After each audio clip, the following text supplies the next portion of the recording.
Having been in Habiendo siendo pastor desde hace ya muchos años, he oficiado muchos funerales y por lo tanto cuando alguien en nuestra iglesia se le pide por primera vez a dirigir un funeral, muchas veces me vienen y piden consejos sobre cómo dirigir un servicio, un funeral. A lo mejor dice qué digo, qué hago, qué es lo que no debo decir. Y si no son creyentes, ¿qué hago? Y si el que ha muerto es creyente, pero la familia no es, son creyentes, ¿qué hago con eso? Entonces intento responder a sus preguntas diciéndoles cómo yo he manejado estos funerales estos años, durante muchos años. Y una de las cosas que a veces hago para ayudarlos, les doy mis notas de algún funeral que he hecho en el pasado. O sea, que es decir, de vez en cuando les doy una copia de uno de mis sermones que he dado, y tengo muchos, la verdad. Y la razón por la que a menudo encuentran esto útil es porque no hay sermones de funerales registrados en la Biblia. En ningún sitio y nada que Jesús haya dado. Puedes buscar por toda la Biblia, pero no encontrarás en ningún lugar del Nuevo Testamento donde Jesús pronunció un sermón en un funeral. Y hay una buena razón para esto, es porque cada vez que Jesús asistía a un funeral, él lo detenía, resucitando al muerto de entre los muertos, regresando la vida a esa persona, y no había razón para continuar el funeral. Y por eso esta mañana, volviendo a nuestro estudio de Evangelio de Lucas, donde dejamos hace unas semanas, vamos a mirar una de esas veces donde Jesús disolvió un funeral al devolverle la vida a alguien. Y esa ocasión se encuentra en Lucas 7, del 11 al 17. Aconteció poco después que Jesús fue a una ciudad llamada Naín, y sus discípulos iban con él acompañados por una gran multitud. Y cuando se acercaba a la puerta de la ciudad, he aquí sacaban fuera un muerto, hijo único de su madre, y ella era viuda, y un grupo numeroso de la ciudad estaba con ella. Y al verla, el Señor tuvo compasión de ella y le dijo: no llores. Y acercándose, tocó el ferreto, y los que lo llevaban se detuvieron. Y Jesús dijo: joven, a ti te digo, levántate.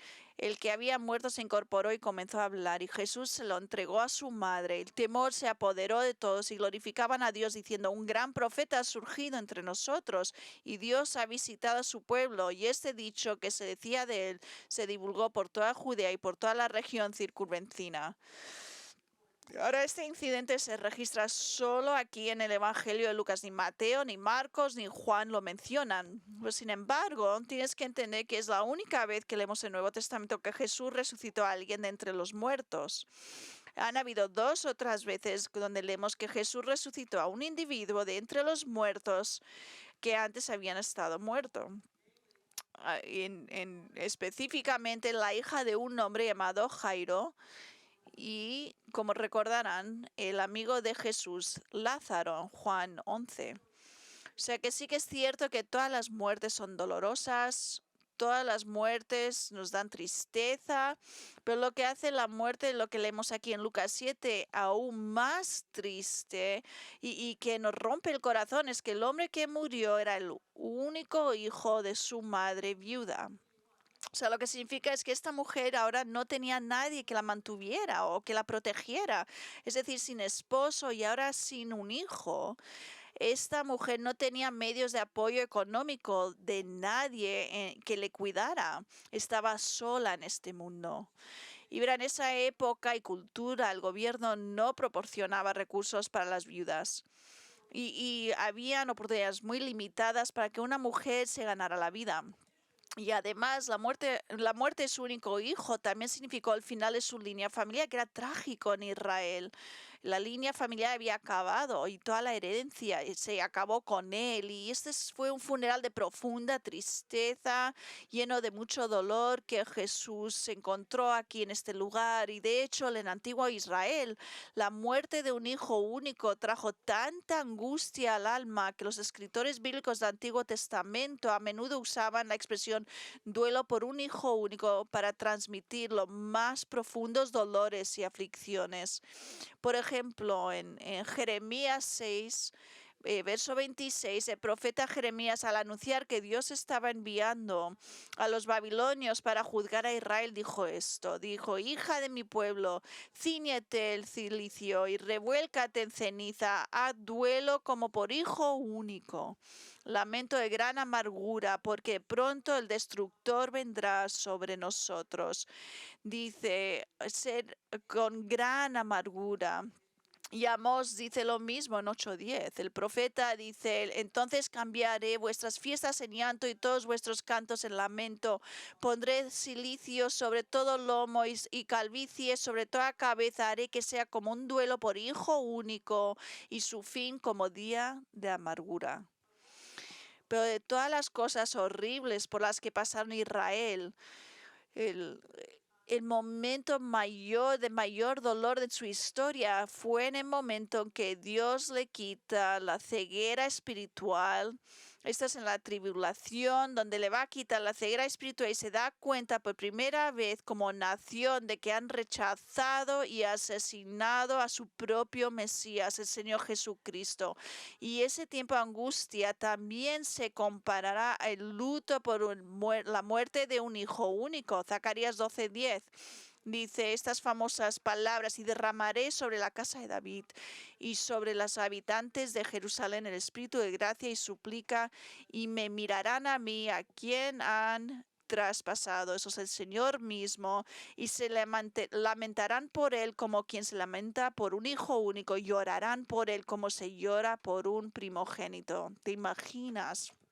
Cuando Israel se dé cuenta de que él estuvo aquí, que lo habían asesinado, de la misma manera que lamentarían su hijo único muriendo. Y esto fue el tipo de luto angustioso que tuvo lugar en la procesión de este funeral de un hijo único de esta viuda pobre. Y Jesús se encontró en este momento. Pero lo que hizo Jesús en respuesta a este funeral y el por qué Lucas nos está contando esto, nos revela cosas maravillosas sobre Jesús que declaran su deidad. Eso es de qué es este pasaje de su deidad. Nos dice en revelando estas cosas, nos está diciendo que Cristo no es solamente humano, sino que también es Dios, es totalmente hombre y totalmente Dios, y nos demuestra bastante claramente para declarar a nosotros la deidad de Jesús.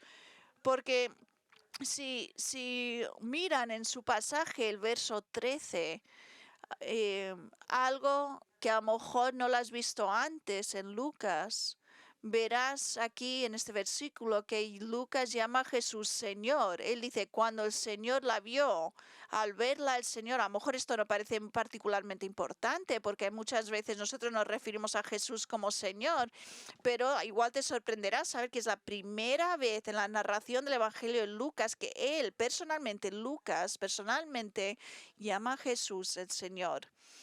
Ahora Lucas ha registrado a otros refiriéndose a Jesús como Señor antes de este verso, pero es la primera vez que Lucas se refiere a él como Señor. Comentando sobre el significado de esto, el difunto teológico R.C. Sproul dijo esto. Esta es la primera vez en el Evangelio de Lucas que él llama a Jesús Kyrios, Señor. Eso quiere decir Señor, es la palabra griega Kyrios. Este título traduce el título del Antiguo Testamento Adonai, que significa mi soberano, el que gobierna sobre todas las cosas con toda autoridad y todo poder. El título que estaba reservado para Dios ahora se le da al Hijo de Dios, quien es Dios encarnado. Ahora es obvio, por lo que ahora leyendo esta historia, que Jesús, el príncipe de la vida, el Señor, es Señor sobre la muerte.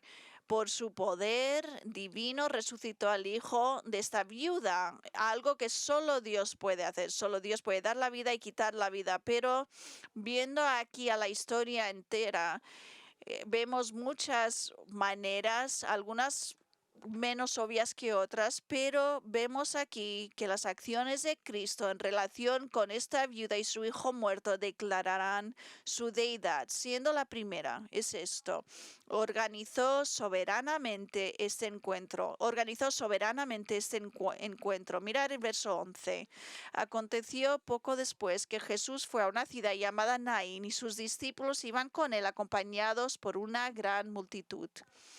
Ahora, cuando Lucas prepara el escenario para este milagro que está a punto de ocurrir, nos dice que poco después Jesús fue a una ciudad llamada Naín. La pregunta es, ¿poco después de qué? Las palabras pocos después son una referencia al milagro anterior que Lucas acababa de decirnos que hizo Jesús ahora hace muchos meses, que no lo hemos estudiado en Lucas, pero si recuerdan, el último milagro de la que leímos en Lucas fue que Jesús cura al siervo del centurión romano. Su siervo estaba enfermo a punto de morir y Jesús lo sana. Y lo que nos está diciendo aquí es que poco después de este milagro, el milagro de sanar al siervo del romano, a lo mejor solo unos días más tarde, Jesús decidió viajar a un pueblo llamado Naín, acompañado por sus discípulos y también por una gran multitud. Eran personas que querían ver sus milagros. Y es el único sitio en la Biblia donde se menciona el pueblo de Naín. La verdad es que no es ni un pueblo ni una ciudad, como un pueblecito muy pequeño, a lo mejor unos 20 millas al sur de Capernaum, donde viajaba mucho Jesús y esto sería un viaje de un día para los hombres y los discípulos. Y a lo mejor esto parece no ser significante, parece una historia que no tenga mucha importancia, que él se fue de Capernaum, donde había mucha gente, y fue 20 millas al sureste con estas personas siguiéndole. Y es en la superficie lo que estamos viendo de esta historia, pero cuando empezamos a ver todo lo que Jesús y lo que el Nuevo Testamento nos dice del Nuevo Testamento acerca de Jesús, es claramente que Jesús nunca iba a ningún viaje que no tuviera significado o algo importante que iba a hacer. Nunca viajaba a ningún sitio espontáneamente. Todo lo que él hacía, cada viaje, todo lo que él hacía tenía que ver con el plan soberano de Dios. Es decir, donde iba Jesús, donde quiera que Jesús iba y se encontraba con personas, estas eran citas divinas, encuentros soberanamente predeterminados y arreglados por Él con el propósito de cumplir la voluntad de Dios. Por ejemplo, en Juan 4 leemos sobre el momento en que Jesús tuvo una conversación con una mujer samaritana. Y él lo hizo con el propósito de revelarle que él era el Mesías judío. Aunque ella era una mujer samaritana, él era Mesías, él reveló de que él era el Mesías y la fe de esta mujer fue lo que le convirtió y al final su pueblo entero se convirtieron. Pero lo que es significativo de este encuentro con esta mujer es que no fue por coincidencia que se encontraron él y esta mujer. No se encontró con ella por accidente, sino que fue un encuentro que Jesús había ordenado que sucediera y él lo provocó a través de providencia, no milagros, sino providencia, o sea, es decir, que él controló soberanamente todos los detalles mundanos para hacerlo realidad. Por eso leemos en Juan 4, 3 y 4, salió de Judea y partió otra vez para Galilea y tenía que pasar por Samaria. Notar eso, Juan dice, tuvo que pasar por Samaria. Pero si miras en una mapa de Israel, verás que habían otros caminos que Jesús podía haber tomado para llegar a Galilea. No tenía que pasar geográficamente por Samaria. No tenía que ir de ese camino, pero él tuvo que pasar por Samaria para poder encontrar y luego llevar a esta mujer a la fe en él. Y en ese sentido tuvo que ir y lo hizo disponiendo soberanamente esta reunión, esta cita divina. ¿Por qué? Porque él es divino. Y amigos, Él todavía está orquestando soberanamente todos los eventos de la vida, incluyendo tu vida, mi vida, para que no haya encuentros casuales. No hay encuentros de coincidencia, no hay ocurrencias afortunadas de este lugar correcto, en el momento correcto. Todo lo que nos ocurre es porque el Señor Jesús está controlando todos los eventos de tu vida mientras usa lo ordinario en lugar de lo milagroso para lograr su voluntad para tu vida. Escuchad lo que leemos en Salmo 139:16. Tus ojos han visto mi sustancia informe. Y en tu libro estaban todos escritos los días que me fueron ordenados cuando aún no había uno de ellos. Pensar en lo que nos está diciendo aquí. Antes de que nacieras, Dios te vio, sabía todo acerca de ti y planeó todo y cada uno de tus días de tu vida, no solamente los días que vivirás, sino que todos los eventos de cada día que Él ordena para que vivas en este mundo y soberanamente controlando todo hasta el más mínimo detalle que te sucederá hasta el día de tu muerte. Y eso es exactamente lo que vemos en este encuentro, en el funeral, donde estamos viendo donde el único hijo de esta viuda había muerto en el pueblo de Naín. Y al escribir sobre cómo Jesús controla todas las circunstancias, John MacArthur dijo esto. Dice, circunstancias que tal vez aún no habían sucedido cuando Jesús y su séquito comenzaron el viaje de un día desde Capernaum a Naín, estarían en su lugar para establecer una exhibición asombrosa del poder divino de Jesús. Cuando partieron, ni los apóstoles, ni el resto de los discípulos de Jesús, ni la multitud, en busca de emociones, sabían el por qué iban a Naín o qué verían cuando llegaran ahí. De hecho, es posible que el joven aún no haya muerto, ya que la costumbre judía dictaba que el funeral y el entierro se llevaran a cabo poco después de la muerte. Pero Jesús sí lo sabía e hizo este viaje a un pueblo fuera de lo común porque era el plan de Dios que se encontrara con una procesión fúnebre allí. Pero escuchad, no solo Jesús estaba en obediencia con el plan de Dios, sino que siendo divino, Él también estaba componiendo, coordinando y controlando todos los detalles y el tiempo que condujo a su encuentro con esta procesión fúnebre. No fue un accidente.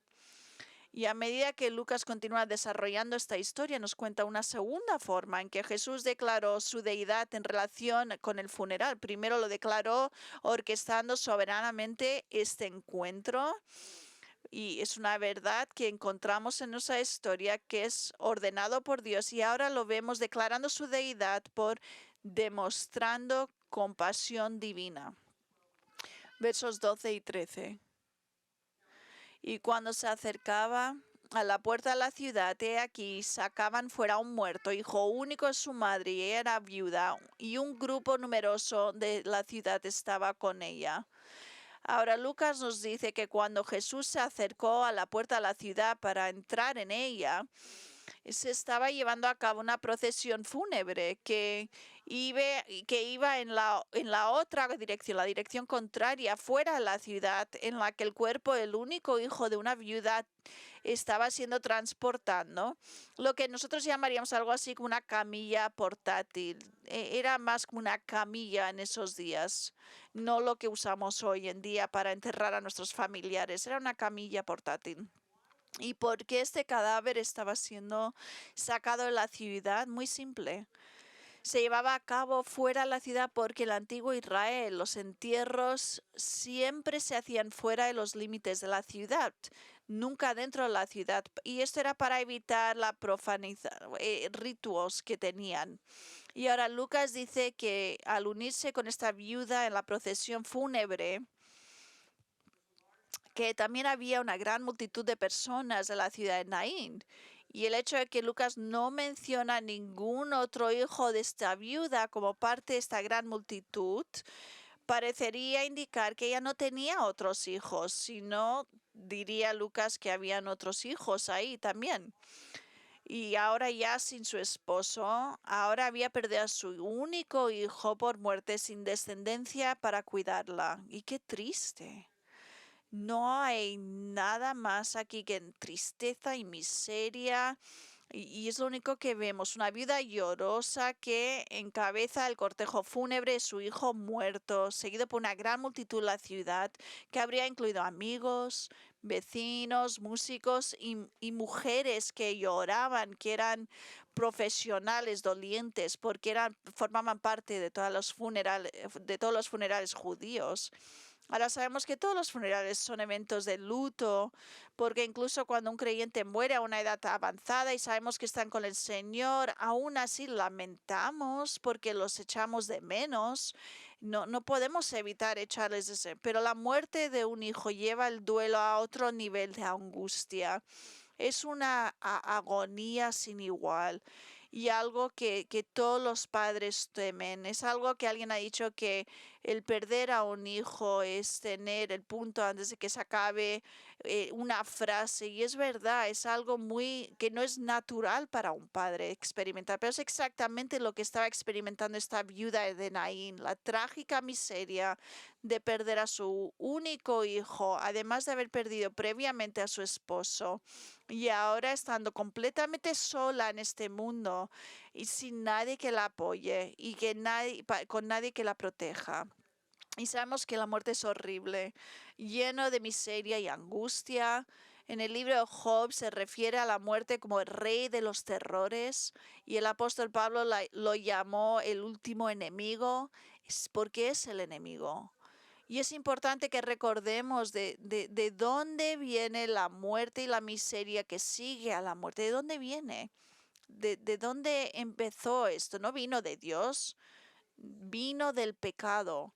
Y en su comentario sobre Lucas, el obispo J.C. Ryle escribió esto sobre la fuente de la muerte y qué pensar al respecto. Dice, no hay un elemento en toda la historia que no esté lleno de miseria. Y toda esta miseria, recuérdese, fue traída al mundo por el pecado. Dios no creó el pecado al principio cuando hizo todas las cosas muy buenas. El pecado es la causa de todo. El pecado entró en el mundo cuando cayó Adán y así la muerte pasó a todos los hombres. Romanos 5:12. Dice, nunca olvidemos esta gran verdad. El mundo que nos rodea está lleno de dolor, la enfermedad, el dolor, la dolencia, la pobreza, el trabajo y los problemas abundan por todas partes. De un extremo al otro del mundo, la historia de las familias está llena de lamentaciones, llantos, lamentos y aflicciones. ¿Y de dónde viene todo? El pecado es la fuente y la raíz, la que todo debe remontarse. No habría lágrimas, ni cinazania, ni enfermedad, ni muertes, ni funerales en la tierra si no hubiera habido pecado. Debemos soportar este estado de cosas pecaminoso y doloroso con paciencia. No podemos alterarlo. Podemos agradecer a Dios que hay un remedio en el Evangelio y que esta vida presente no es todo lo que hay, pero mientras tanto, echemos la culpa a la puerta correcta, echemos la culpa al pecado. ¿Cuánto debemos odiar el pecado? En lugar de amarlo, aferrarnos a él, jugar con él, excusarlo, jugar con él, debemos odiarlo con un odio mortal. El pecado es el gran asesino y ladrón y pestilencia y molestia a este mundo. No hagamos las paces con eso. Hagamos una guerra incesante contra ella. Es lo abominable que Dios aborrece. Feliz el que es unánime con Dios y puede decir aborrezco el mal. Romanos 12:9. O sea, yo te pregunto, ¿odias el pecado? Deberías, porque es responsable de todo lo malo en este mundo y todo lo malo que has experimentado y vas a experimentar. Es responsable de la muerte de tus seres queridos. Es responsable por destruir vidas. Es responsable de poner a fin matrimonios, es responsable de matar amistades, es responsable de todas las mentiras, engaños y corrupción que impregnan nuestro mundo. Y sabiendo esto, el pecado, debido a su naturaleza destructiva, sabiendo lo que sabes, debes odiar pecado y evitado en lugar de ser amado y disfrutado. Debemos odiarlo porque es mentiroso, destruye. Por tanto, cuando piensas en la muerte y la miseria que acompaña, no te enojes con Dios. Enójate con el pecado porque el pecado causó esta miseria, no Dios. Y así Lucas nos ha dicho que Jesús, acercándose a la ciudad de Naín, ves es un funeral muy triste que está pasando por la puerta de la ciudad y él está a punto de entrar. ¿Y qué hace él? Él hace lo que uno esperaría que hiciera Dios, porque él es Dios.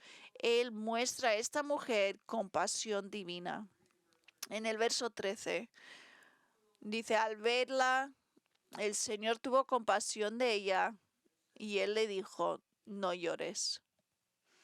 Leemos que Jesús al ver a esta madre afligida, sintió compasión por ella. Y ahora esta compasión que Lucas nos dice que Jesús sintió por esta madre afligida es más que un ligero y momentáneo sentimiento de piedad y simpatía, como decir, ay, qué mal, lo siento. No.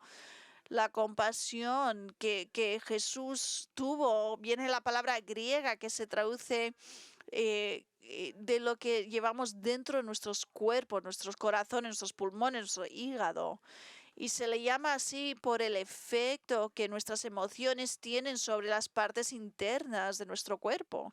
O sea, es decir, el pensamiento aquí es que Jesús, al ver a esta viuda y madre afligida, se sintió tan emocionalmente conmovido por la compasión que realmente lo sintió en sus entrañas. Lo sintió en las partes más profundas de su alma. Y por eso la Biblia es aún más, tiene más una descripción de la compasión de nuestro Señor, de lo que Él sintió con sus entrañas. Es parte, pero mirad lo que dice Kent Hughes. Él dice, debemos notar que esto era típico de Jesús. Más tarde, en una ocasión similar, cuando Jesús observó a María y Marta llorando por Lázaro, él se conmovió profundamente y se turbó. Juan 11:33, la palabra traducida como estaba profundamente conmovido proviene de una palabra antigua que describe el resoplido de un caballo. Indica que el Señor dejó escapar un grito ahogado involuntario. Simplemente se quedó sin aliento. Jesús sintió tanto por las dos hermanas que tuvo una reacción física y su sentimiento convulsivo dio paso a las lágrimas. Y cuando vio a la viuda de Naín, Jesús volvió a convulsionarse interiormente de compasión. Él tuvo y respondió con aflicción. Y a lo mejor te preguntas cómo es el hecho de que Jesús sintiera tanta compasión por esta madre, si es deidad. Mucha gente tiene compasión por los que están sufriendo, pero eso no significa que es Dios. Y eso es verdad, pero la compasión de Jesús fue única y extraordinaria, porque fue una compasión que no se vio afectada de ninguna manera por el pecado y el egoísmo, de modo que Él pudo cuidar de ella con un corazón que no se vio obstaculizado por ningún enfoque pecaminoso, de ninguna manera, pensando en sí mismo. Y es algo que nosotros somos incapaces de hacer. Incluso nuestros mejores intentos de ser compasivos y comprensivos hacia alguien más siempre están contaminados por nuestros motivos pecaminosos. Nunca son puros, nunca sin pecado. Mira, la compasión que Jesús sintió por esta mujer afligida era pura y sin pecado. Expresando la compasión de la Biblia, dice que Dios tiene por los que sufren. Por ejemplo, Salmo 103:8 dice, compasivo y clemente es el Señor, lento para la ira y grande en misericordia. Ese es nuestro Dios. Lamentaciones 3:22-23, que las misericordias del Señor jamás terminan, que las misericordias del Señor jamás terminan, pues nunca fallan sus bondades, son nuevas cada mañana, grande es tu fidelidad. Y el Nuevo Testamento es muy claro al presentar a Jesús como un sumo sacerdote misericordioso que se solidariza con nosotros en nuestros sufrimientos y debilidades. Hebreos 4:14-16, teniendo pues un gran sumo sacerdote que trascendió los cielos, Jesús el Hijo de Dios, retengamos nuestra fe, porque no tenemos un sumo sacerdote que no pueda compadecerse de nuestras flaquezas. Tenemos un sumo sacerdote que puede tener compasión con nosotros, sino es uno que ha sido tentado en todo como nosotros, pero sin pecado. Y esta es la conclusión diciéndonos que Jesús entiende por todo lo que estamos pasando. Dice, por tanto, acerquémonos con confianza al trono de la gracia para que recibamos misericordia y hallemos gracia para la ayuda oportuna. Escuchad, debido a que Jesús es Dios, Él tiene todos los atributos divinos, todos los atributos de Dios, porque Él es Dios y eso incluye el atributo de compasión pura e inmaculada por los pecadores heridos y que sufren. Y es por eso que lo vemos constantemente mostrando su compasión a lo largo del Nuevo Testamento, en su trato con aquellos que estaban sufriendo. Por ejemplo, Marcos 1, 40, 41. Donde estamos hablando de un leproso herido y Jesús viene y se cae de rodillas delante de Jesús y dice, si quieres puedes limpiarme. Movido a compasión, extendió Jesús la mano y lo tocó y él dijo, quiero. Se limpió. Y fue esta compasión que le movió a sanar otras personas que estaban enfermos y sufriendo. Por ejemplo, Mateo 14:14, y al desembarcar vio una gran multitud y tuvo compasión de ellos y sanó a sus enfermos. Sí declaró que él era el Mesías. Esos milagros demostraban que era el Mesías, pero además de eso, también tuvo compasión porque amaba a estas personas. Y es importante que sepas que tu Señor todavía tiene un corazón compasivo, que Él te ve en tu dolor y en tu angustia, tal como vio a esta madre viuda en su dolor y angustia, y su corazón compasivo está contigo. No es ignorante a lo que estás pasando ahora mismo, pero más que simplemente tener un corazón compasivo, Jesús en realidad hace algo más para ayudarnos en nuestro dolor. O sea, no solamente nos dice, ay, qué pena que estás dolido, sino también hace algo para conmover con nosotros. Y Él mueve para consolarnos. Él nos consuela. Mirar otra vez Lucas 7. Fíjate lo que leemos inmediatamente después de la afirmación de que Jesús sintió compasión por esta mujer. Verso 13. Dice, al verla, el Señor tuvo compasión de ella. Mirar esto. Y le dijo, no llores. Escuchar atentamente. Al decirle a esta mujer que no llore, Jesús no la estaba reprendiendo por llorar, ni le estaba diciendo que aguantara dentro sus lágrimas y sus emociones y tienes que ser fuerte a pesar de que estás roto. Eso no es nuestro Señor. ¿Ves lo que Jesús le estaba diciendo? Le estaba diciendo con una voz que sin duda le estaba expresando una gran ternura y un consuelo de algo relajante, que está diciendo, querida mujer, ya no necesitas llorar porque estoy a punto de hacer algo para quitarte las lágrimas. Pero antes de que veamos lo que Jesús hizo para secar sus lágrimas, quiero que sepas que la forma principal en que Dios demuestra su consuelo compasivo con nosotros hoy es hablándonos.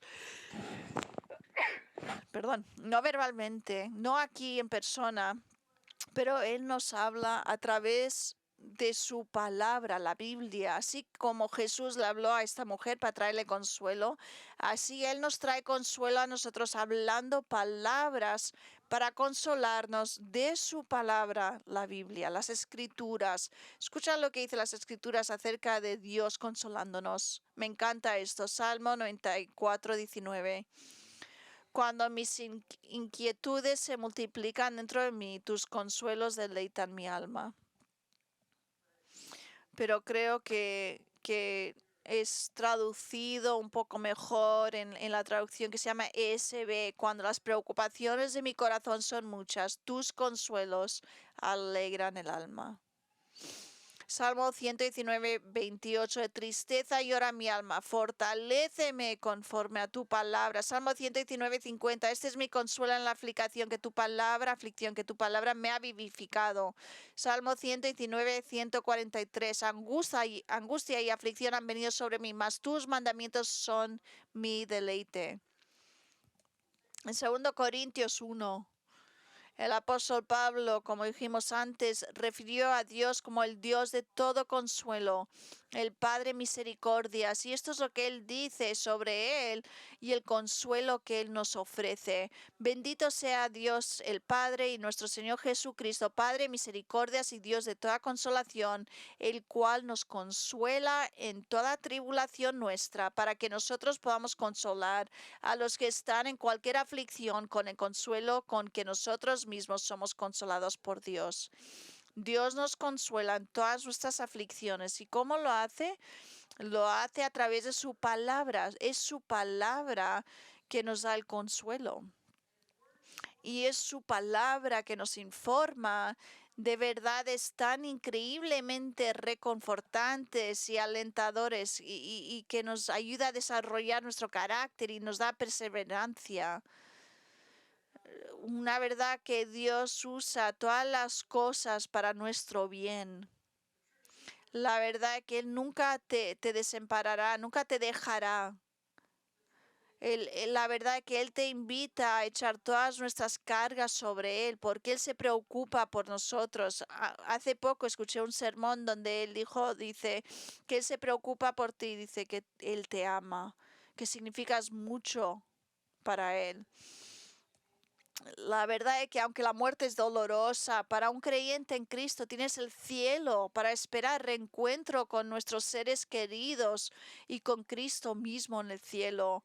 Los primeros días y semanas después de mi reciente operación de mi corazón fueron muy difíciles. No solo me dolía mucho y me sentía muy débil, muy débil.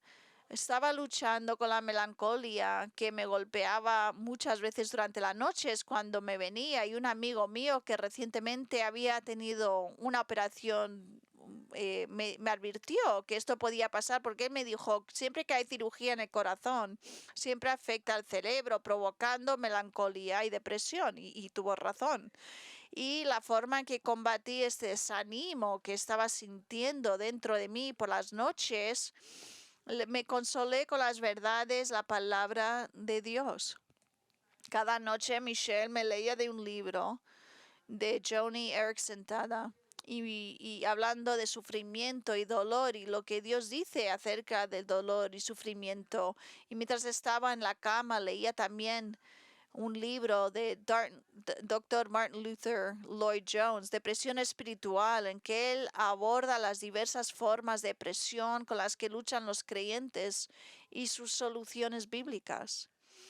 Así es como yo lo iba luchando contra esta depresión, con la palabra de Dios cada noche. Cada noche me venía la depresión y a la mañana siguiente ya no estaba, pero yo sabía que el consuelo que Dios ofrece se encuentra en la palabra. O sea, escuchar, Dios nos consuela con las verdades de su palabra, pero no siempre automáticamente. Tienes que ir a tu Biblia, abrir tu Biblia, tienes que poner esfuerzo en leer la Biblia y dejar que su palabra le ministre consuelo, aplicándola personalmente a tu vida. Tienes que verlo, leerlo, tienes que practicarlo para poder aplicar cosas específicas, verdades para tu situación específica. Y ahora, y según 2 Corintios 1, una vez que haya sido consolado por la palabra de Dios, podrá usted pasar esa verdad reconfortante a otro creyente que igual está sufriendo de la misma manera.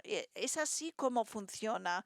Pero todo comienza cuando dejas que sus consuelos ministren tu corazón herido. Y eso es exactamente lo que hizo Jesús con esta madre afligida, el pueblo de Naín. Él la consoló diciéndole que no necesitaba llorar más, porque él iba a hacer algo para convertir su tristeza en alegría. Y a medida que Lucas continúa su narración, él revela la tercera forma en que Jesús declaró su deidad en relación al funeral del hijo de esta viuda. Hemos visto que organizó soberanamente este encuentro. Hemos visto también que demostró su divino consuelo. Ahora vemos que el Señor, declarando su deidad al levantar de los muertos al hijo de esta mujer. Versos 14 y 15. Notad, dice, y se acercó y tocó el ataúd, y los porteadores se detuvieron. Y él dijo, joven, a ti te digo, levántate. El muerto se incorporó y comenzó a hablar y Jesús se lo devolvió a su madre. Ahora haberle dicho ahora nada, hace nada a esta madre que podía dejar de llorar, Jesús ahora le muestra el porqué. Acercándose al fúnebre de su hijo, que como dije antes era como una camilla abierta, no algo cerrado, sino abierto. Jesús hizo algo que sorprendió a todos los que estaban ahí, todos los que estaban mirando, incluyendo a los que estaban llevando el cuerpo de este muchacho, porque se detuvieron y detuvieron la procesión fúnebre. ¿Y qué fue? ¿Qué fue lo que hizo Jesús que sorprendió a todos y detuvo el funeral? Tocó. Él tocó la camilla de este muerto. ¿Y por qué afectó y por qué sorprendió tanto? Es porque en Números 19, 11 al 22, la ley decía que cualquiera que tocara un cadáver o cualquier cosa asociada con este cadáver se contaminaba y se contaminaba ceremonialmente. Pero eso no impidió que Jesús tocara la camilla de este hombre muerto, porque él entendió la necesidad humana tenía prioridad sobre las cuestiones ceremoniales y además porque Él es Dios. Jesús nunca podría ser contaminado por nada porque Él es Dios. Como dijo teólogo William Hendrickson, aquel que podía comer y beber con publicanos y pecadores sin contaminarse, tampoco sufriría contaminación al tocar este marco. Por el contrario, en lugar de contaminarse, ahora estaban en proceso de conquistar la muerte y la corrupción. Y así, después de tocar en marco la camilla, Jesús se dirigió directamente al joven diciendo, joven, a ti te digo, levántate. Y en respuesta al mandato autoritario de Cristo, inmediatamente el muerto revivió, se sentó y empezó a hablar. Era como si el joven había estado dormido y Jesús dijo, despierta, pero no estaba despierto, estaba muerto, realmente del todo muerto. Y Jesús simplemente le dio vida nueva. Y el hecho que ahora estaba hablando era prueba para todos que estaba vivo. Ahora lo que dijo, todos nos gustaría saber. ¿Qué dirías si estuvieras muerto y de repente estás vivo de nuevo? Mamá, qué guapa que estás. No sé lo que diría. ¿Dónde estoy? Pero sin duda de lo que se dijo, sabemos que Jesús le devolvió este joven a su madre. Y pensar, amigos, lo que acabamos de leer aquí. Jesús le dijo a un hombre que se acababa de morir, que se levantara de entre los muertos y viviera de nuevo. Y eso es exactamente lo que sucedió. Milagrosamente la vida brotó de su cuerpo y volvió a la vida. Y la razón, y la única razón por la que esto sucedió es porque Jesucristo es Dios y por lo tanto Él tiene el poder de dar vida. Verás, nadie más que Dios puede resucitar a alguien entre los muertos. Nadie.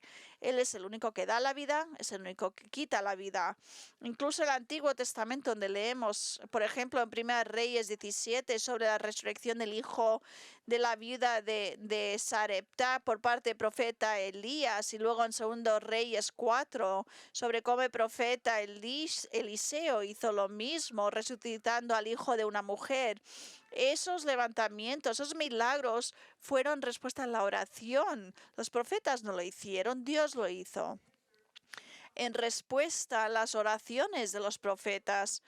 Y la viuda aquí en esta de Naín no oró que Jesús lo resucitara, sino que Jesús lo hizo simplemente porque Él era Dios. Y fíjate que Él lo hizo simplemente hablando una palabra, trajo al universo a la existencia diciendo sea, y fue. Ahora dio vida a este joven simplemente diciendo levántate. Y él se levantó. Y lo que vemos en este milagro es el poder todopoderoso de Jesucristo, que ni siquiera la muerte, el rey de los terrores y el último enemigo puede oponerse a su mandato autorativo. Cuando Él dice, levántate de entre los muertos, se van a levantar. Y amigos, eso es exactamente lo que sucederá el día en que Jesús ordene a todos los que están muertos que cobren, que resuciten vida. Y Jesús dijo esto en Juan 5, 28 y 29. No os admiréis de esto, porque viene la hora en que todos los que están en los sepulcros oirán su voz y saldrán los que hicieron lo bueno a resurrección de vida y los que practicaron lo malo a resurrección de juicio. Como dijo un profesor de Biblia, cuando suena la trompeta y Cristo ordena, no puede haber rechazo ni escape. Todos deben comparecer ante su tribunal de juicio en sus cuerpos. Todos serán juzgados según sus obras. Quiero aclarar algo. Cuando Jesús habla de aquellos que hicieron buenas obras, no está diciendo que las personas pueden ser salvadas por sus buenas obras solamente, sino simplemente significa que aquellos que han sido salvos, hay evidencia de su salvación por las buenas obras que reflejan una vida transformada. Ahora, escuchar, el poder divino de Cristo no se limita a resucitar físicamente a las personas de entre los muertos. Su poder milagroso también da vida, vida espiritual y eterna a aquellos que una vez estuvieron muertos en sus pecados y transgresiones, que somos todos. Efesios 2. Y estabais muertos en vuestros pecados, muertos en vuestros delitos y pecados. No estábamos enfermos, no estábamos muriendo, estábamos muertos en nuestros delitos y pecados, completamente muertos, muertos espiritualmente, en los cuales anduvisteis en otro tiempo según la corriente de este mundo, conforme al príncipe de la potestad del aire, al espíritu que ahora operan los hijos de desobediencia, entre los cuales también todos nosotros en otro tiempo vivíamos las pasiones de nuestra carne, satisfaciendo los deseos de la carne y la mente, y éramos por naturaleza hijos de la ira, lo mismo que los demás. Si la Biblia parara aquí, no tendríamos ninguna esperanza. Estaríamos todos dispuestos a una eternidad de juicio, de ser juzgados. Pero ahí no es donde paró Dios. Verso 4. Pero Dios, que es rico en misericordia por causa de gran amor con que nos amó, aun cuando estamos muertos en nuestros delitos, nos dio vida juntamente con Cristo. Por gracia habéis sido salvados. Mientras estábamos muertos en nuestros pecados, Él nos resucitó con vida en Cristo. Esto es el poder de nuestro Señor, resucitar a las personas de la muerte, tanto física como espiritualmente, y eso debe de animarnos. Eso quiere decir que Jesús tiene poder de darte a ti vida espiritual, y es solamente a través de Dios, nada que hagamos nosotros. Pero Él también tiene el poder de dar vida a los que amas, en tu familia. El mismo poder espiritual. J.C. Ryle dijo: veamos en este poderoso milagro que en vela vivo del poder de Cristo para dar vida a los muertos en pecados. En Él está la vida. Él da vida a quien Él quiere. Juan 5:21.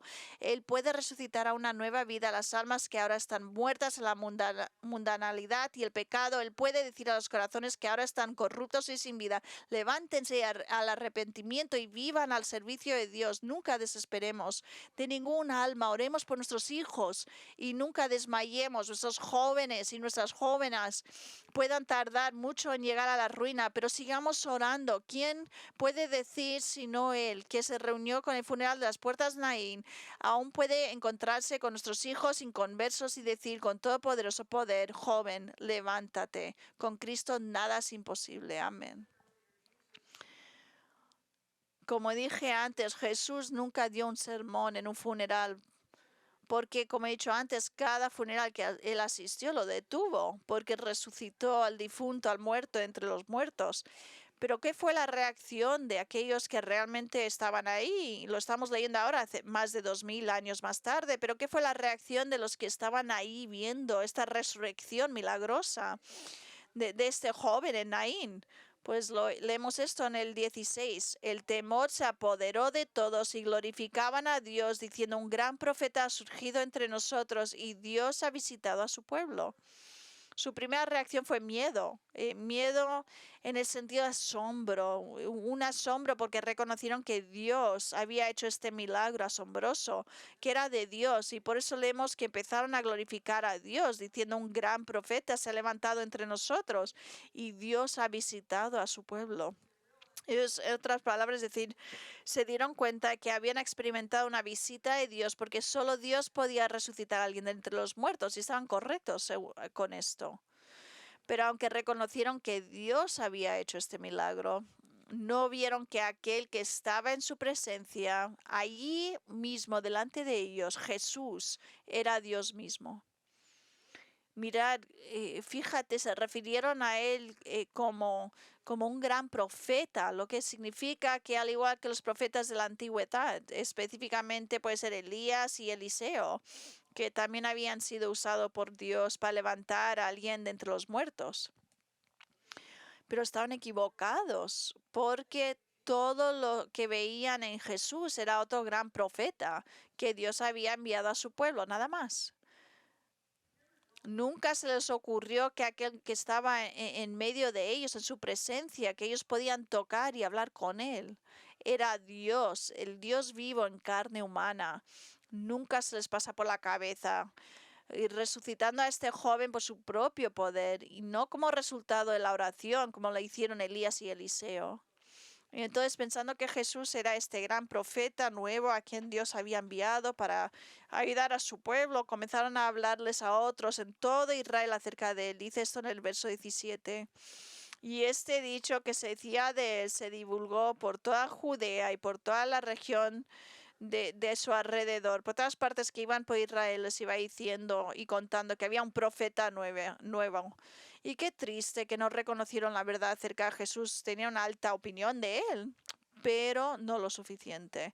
No era un profeta enviado por Dios, él era Dios que había venido en carne humana. Y saben, es posible que algunos de ustedes también piensan mucho de Jesús y a lo mejor tienen un respeto muy grande hacia él, tal vez incluso creías la verdad sobre él, que sí, que él es Dios, pero lo que no haces es tratarlo como Señor y como Dios, porque ignoras su palabra y vives como si fueras la autoridad final en tu propia vida, haciendo lo que quieras, sin obedecer la palabra de Él, sin leer su palabra, sin contemplar sobre lo que dice la palabra de Dios. Tú haces lo que tú quieres hacer y eres tu propia autoridad. Pero Jesús dijo, ¿por qué me llamas Señor y no haces lo que te digo? Que es tan simple, esa pregunta es tan simple pero tan profunda. ¿Por qué me llamas Señor y no haces lo que te digo? Si yo soy tu Señor, vas a obedecer lo que yo te diga, pero no es lo que estás haciendo. Me llamas Señor, pero al final haces lo que quieres. La única manera en responder al Señor es someterte a Él y a su palabra y su autoridad. Y eso empieza con confiando en Él para tu salvación y arrepentiendo, pidiendo perdón por tus pecados y confiando en la muerte de su cruz para que cuando tú enfrentes la muerte tienes esa seguridad de que vas a pasar eternidad con Él, porque solo Él tiene el poder sobre la muerte. ¿Ves? Jesús vino a la tierra para vivir una vida justa y lo hizo perfectamente y luego ofrece esa vida justa en la cruz cuando murió como un sacrificio sustitutivo para los pecadores, para que en el momento en que nos arrepentimos de nuestro pecado y confiamos en Él como Señor y Salvador, Él te imputa su justicia, su justicia. Así es como Él te libra del poder de la muerte. Él, habiendo pagado por tu pecado y perdonándote de tu pecado, Él pone en su cuenta y su justicia sobre ti. O sea que si quieres hablar con uno de nuestros líderes aquí, venir después del servicio y podemos hablar. Vamos a orar. Nuestro Padre, te damos gracias por este pasaje tan maravilloso. Señor, gracias por quien eres, por demostrar tu deidad hace 2000 años y ahora a nosotros, Señor, y cómo eres soberano sobre todas las cosas. No hay accidentes, no hay coincidencias, Señor. Tú eres soberano sobre todos los eventos en nuestra vida. Y Señor, te damos gracias por demostrar tu compasión divina sobre esta mujer y que tú eres el mismo ayer, hoy y para siempre. Y que tú continúas a demostrarnos a nosotros tu compasión y pido, Señor, que nosotros como Iglesia tomemos la responsabilidad en serio de leer tu palabra y de obedecer tu palabra, sabiendo que es a través de tu palabra que nos consuelas. Te damos gracias que tienes el poder sobre la muerte. Ningún creyente tiene que temer la muerte, porque tú dices, se acabó, se terminó cuando muriste, cuando murió en la cruz, Señor. Todos los que creemos en ti, nos has dado vida eterna y pido que tú des a todo tu pueblo, Señor, tu consuelo y tu amor y misericordia. Y Señor, para aquellos que no te conozcan, que nunca se han arrepentido por el pecado en su vida, Señor, que hoy sea el día en que se arrepienten, Señor, que vengan a ti y que hoy sea el día de su salvación.